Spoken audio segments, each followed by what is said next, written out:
I would like our members, Toastmasters and guests, put their hands together to welcome to the virtual lectern our area director, Toastmaster Nadia Jules. But first, let me read a short bio to introduce her. Toastmaster Nadia Jules joined the NIC Toastmasters family in 2017 and never looked back. She has served the NIC Toastmasters Club in the capacity of Vice President membership thrice, VP once, and is on her second round as president. She says, Toastmasters has taught me so many of life's lessons. It's okay. I do not have all the answers. Blossom wherever you are. Diplomacy is a leadership trait. A Toastmasters' goal is to represent a home club and the Caribbean on the stage of the World Championship of Speaking and return with the winner's trophy. Toastmaster Nadia is a mental health advocate and is the founder of Mindfulness by Awaken, which is a non-profit organization focusing on mental health awareness. Her passion, nevertheless, is to be a ninja. Please welcome to the virtual lecture, Area Director Nadia Jules. Thank you, President St. Omer. A wonderful welcome, and I thank you for your hospitality.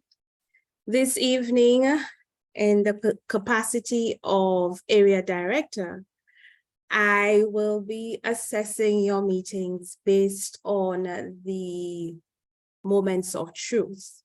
Now, I don't want you to feel too nervous or about anything. I just want you to go ahead as you would normally do with your normal meetings. I'm just here to observe. And as your area director, I'm here to give you support, guidance, and encouragement. I also like to tell your members, share with your members that it is also, the club also belongs to you. So your full participation and your full commitment really is what will propel your club to its maximum performance. I will also encourage you to submerge yourself into your Pathways program. Whatever path that you have chosen, submerge yourself. Take it in little bite-sized pieces and enjoy the journey. I know we have our DCP goals to achieve. I know that you probably have set your goals and you have your set dates, but there's one thing I would like to encourage you to, is to enjoy the journey towards your goals. Enjoy the challenges that will come forth.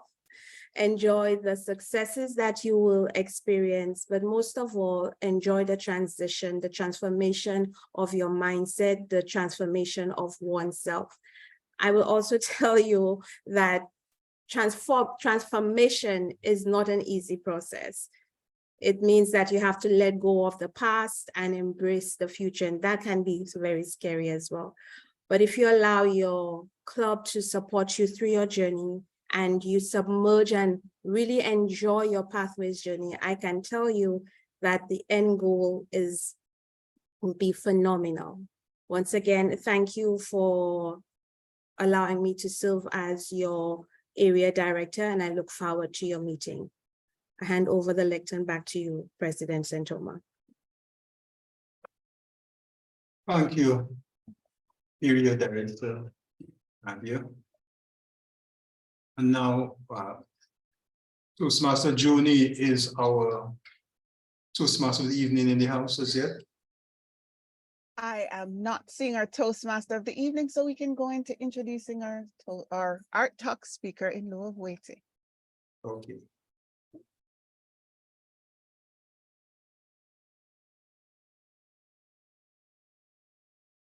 Our Art Talk speaker today, as stated, is a Saint Omer. Now, not only that, but a champion at, get this, Carnival design. Am I right, or am I right on this one? Today, he will be gracing us with the acclaim of his part of art.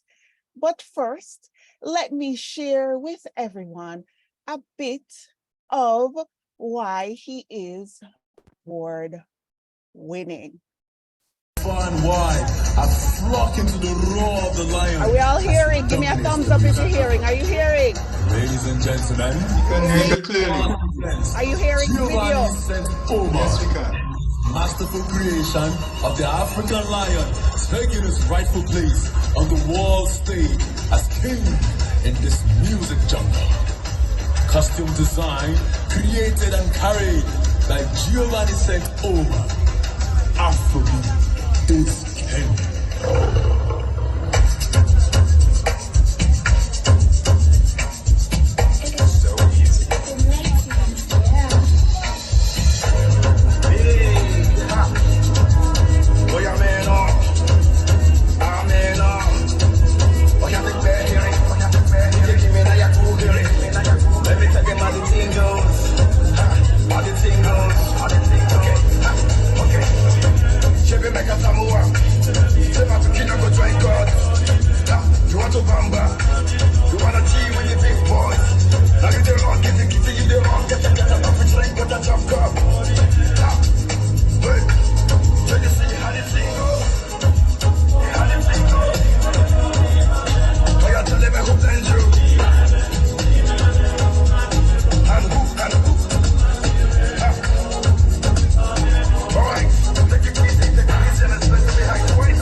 So I know that after seeing that high energy king of the jungle presentation with that amazing, astounding, breathtaking costume, we can't wait to hear from Giovanni St. Omer. Everybody put your hands together and welcome our top speaker.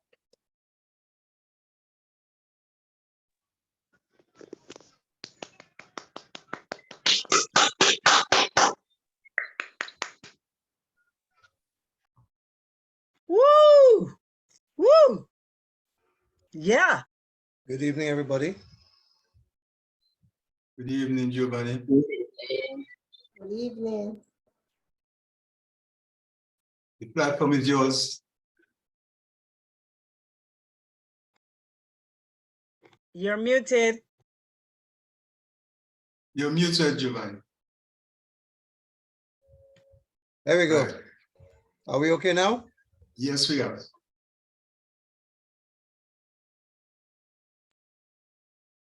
You're muted again. All right. Yeah.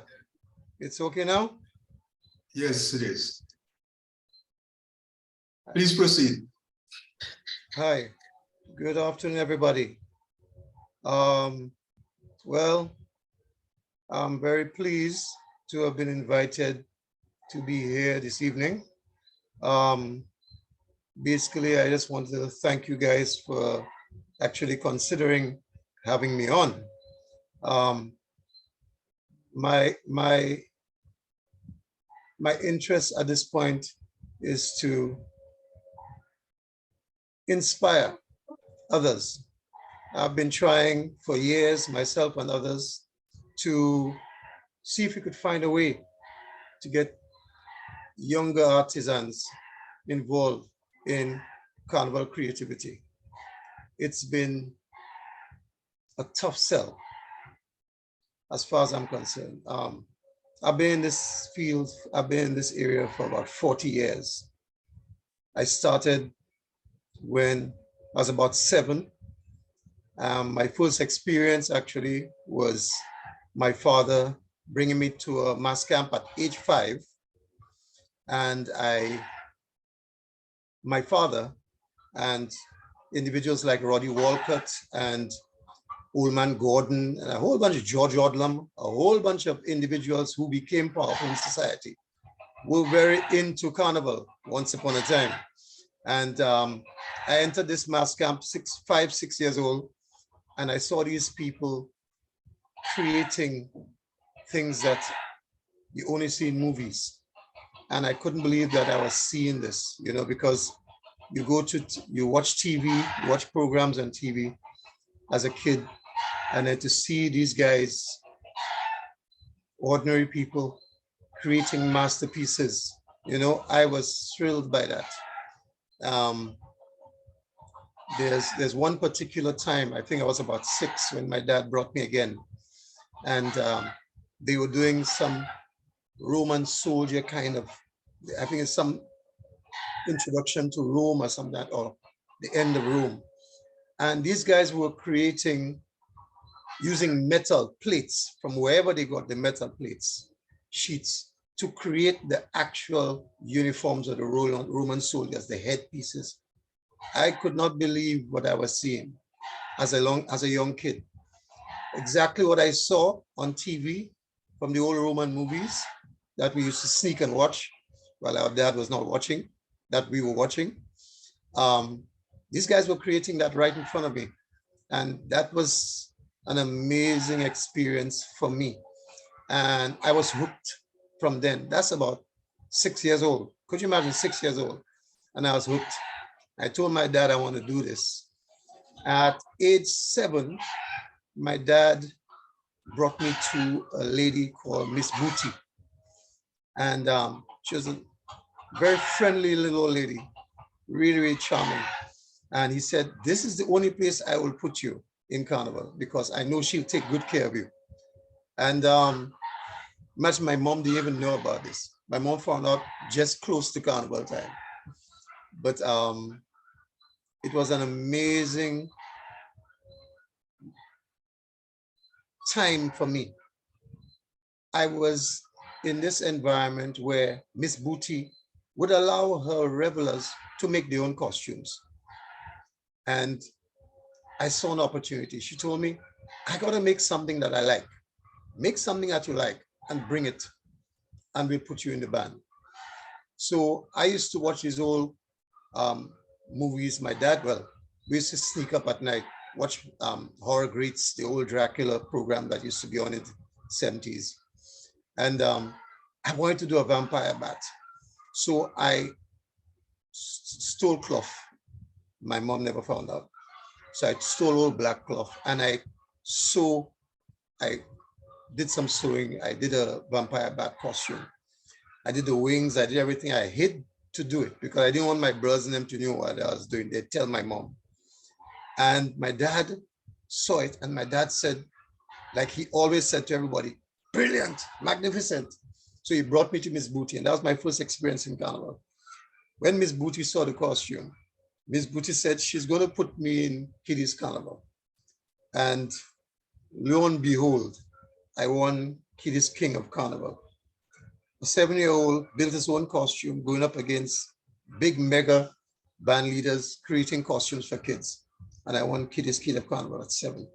The other kids were like 13 and 14. And I never looked back after that. It was an amazing time for me. And through the years, I continued. I met with individuals from various mass camps. I eventually started going on my own. And my gosh, it was a thrilling experience for me as a young St. Lucian, because there were individuals from other countries who came to these camps, who were invited to St. Lucia to create costuming. And I learned from them. And they eventually invited me to their countries. And I was probably the youngest person in the camp. And they invited me over the other hardcore veterans that were there. And my first experience was in Trinidad. I was about 17 and I was invited to Trinidad. And I met masters in Trinidad. And I grew up using what we can afford in St. Lucia at the time. We didn't have expensive stuff. The expensive material were for the big band leaders. So we would use whatever we find, paper, whatever it is, and create stuff. And I used cardboard because I got this concept where I saw an individual from the Bahamas using cardboard. I started using cardboard. And I created stuff in Trinidad that the Trinidadian band leaders would tell me, where did this kid come from? I created heads, eyes, snakes. I did whatever I was just to create an impression so that they'd say, wow, we want you to come back. Not realizing that they were learning from what I was showing them. And one of the great band leaders, Wayne Barkley, who passed away some time ago, he coined me the Cardboard King. And that was in 1980 or so, the Cardboard King. And that stuck with me up to this day. I've been using cardboard to do almost everything I did. And it was an exciting thing for me, being recognized by these great band leaders, you know, a young kid. When I came back to St. Lucia, I decided, look, I'm going to go into Carnival big time. And I started doing costuming with one of the smaller bands. I was invited to do a big costume. I did another vampire bat. And I decided I'm going to make it more extravagant. And for the first time in St. Lucia, somebody created a costume that actually bled. So my costume, I found a way to hose in red paint that would make the bat mouth bleed onto the stage. And it scared the hell out of people. And it was the talk of the town. I won Individual of the Year. I didn't enter the King of the Bands competition. I won Individual of the Year. And that was my great start in St. Lucia. Through the years, I've won multiple King and Queen, or multiple King of the Bands trophies, titles. I have been invited to other countries, Barbados, Antigua. I've been invited, well, I studied in Jamaica. And when I studied in Jamaica, I came across Baron Lee. And Baron Lee asked me, he already knew me from Trinidad. He asked me if I wanted to help him develop Jamaica's Carnival. And I jumped, I said, wow. At the time I was president of the student council at my school in Jamaica, at the Manley School for the Visual Arts. And I met with Baron Lee and a group of individuals who said, look, we want Jamaica Carnival to be great. And I was actively involved in developing Jamaica's Carnival to what it is today. And Baron Lee introduced me to the Prime Minister at the time, who was P.J. Patterson. And he said, he's so grateful that they invited me to coordinate one of Jamaica's major heritage festivals at Jam World.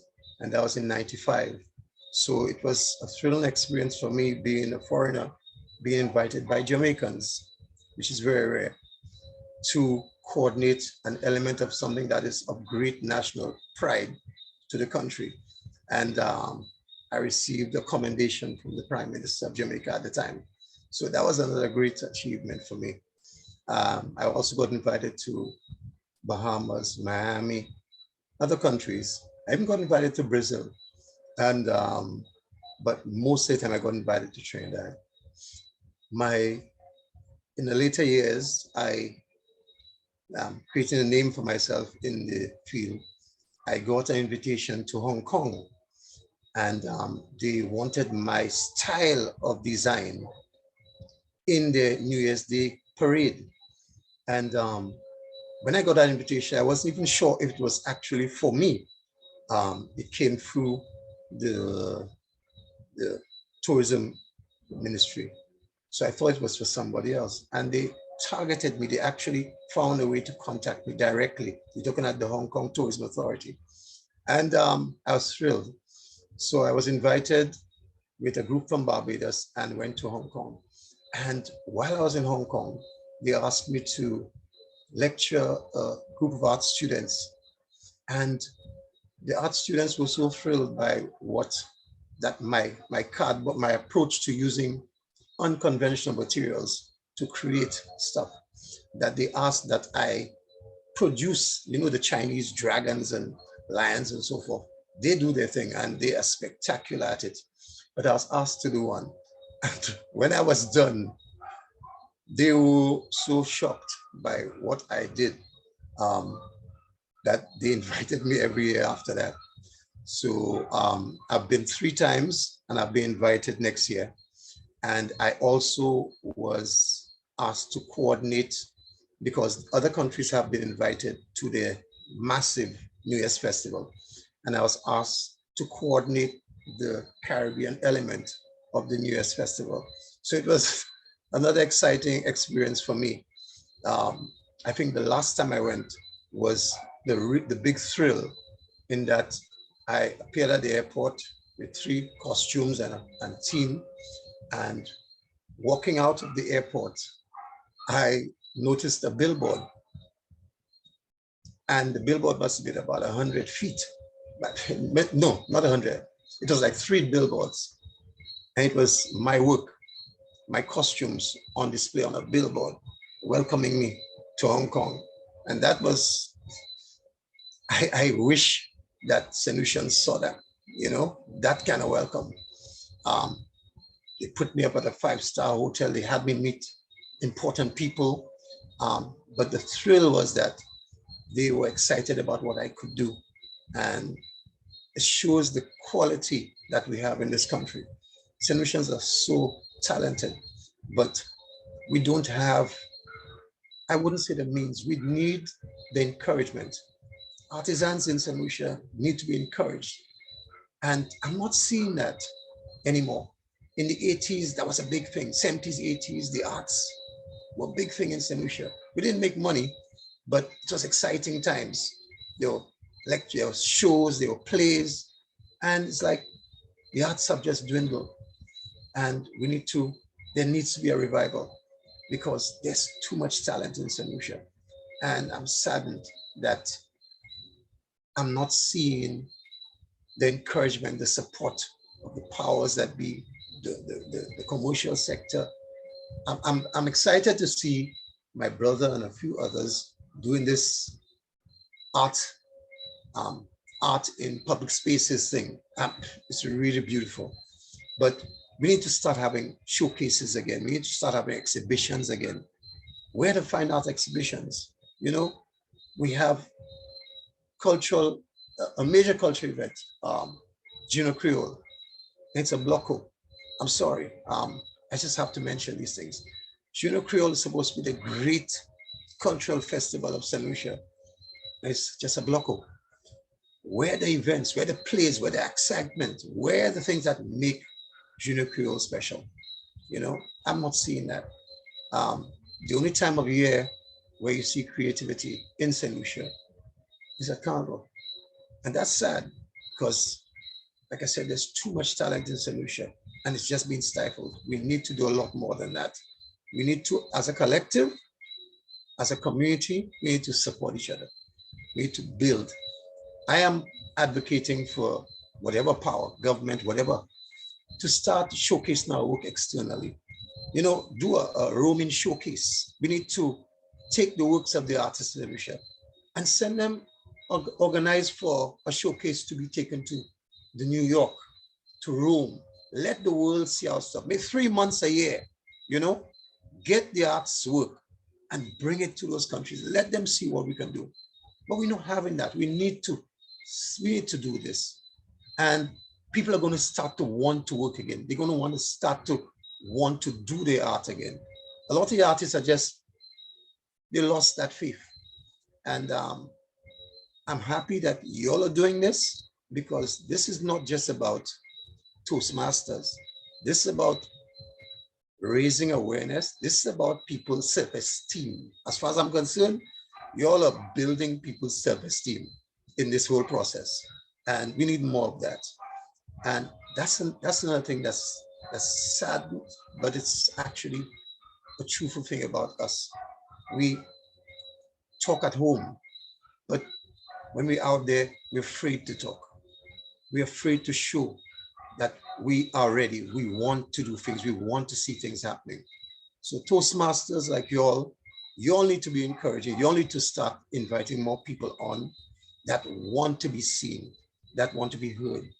I'm proud that you all invited me. My brother's been asking me for some time. But I wanted to come on today because I wanted to encourage you all. This is the right time for you all to encourage others, to support others, not just about your Toastmasters, about solutionism. It's about your helping others find themselves. You understand? So there's so much more I'd like to say, but does anybody have any questions about anything that I've said so far? I'd like to. We would like to take the questions on air, but we are out of time for the segment. And I do hope that you will be responsive in the chat so we can drop any questions that we have in our chat, if you don't mind, and you could answer them there, or make note for the next time you come back for Art Talk. Thank you. All right, we really, really were mesmerized and enamored by that great presentation. And yes, that's the point of Platinum Artistics, to bring artists together and improve their skills, especially communication, to ensure that we revive the community. I loved your presentation. Kudos, everybody. Let's unmute and give our Art Talk guest a rousing round of applause. Yeah.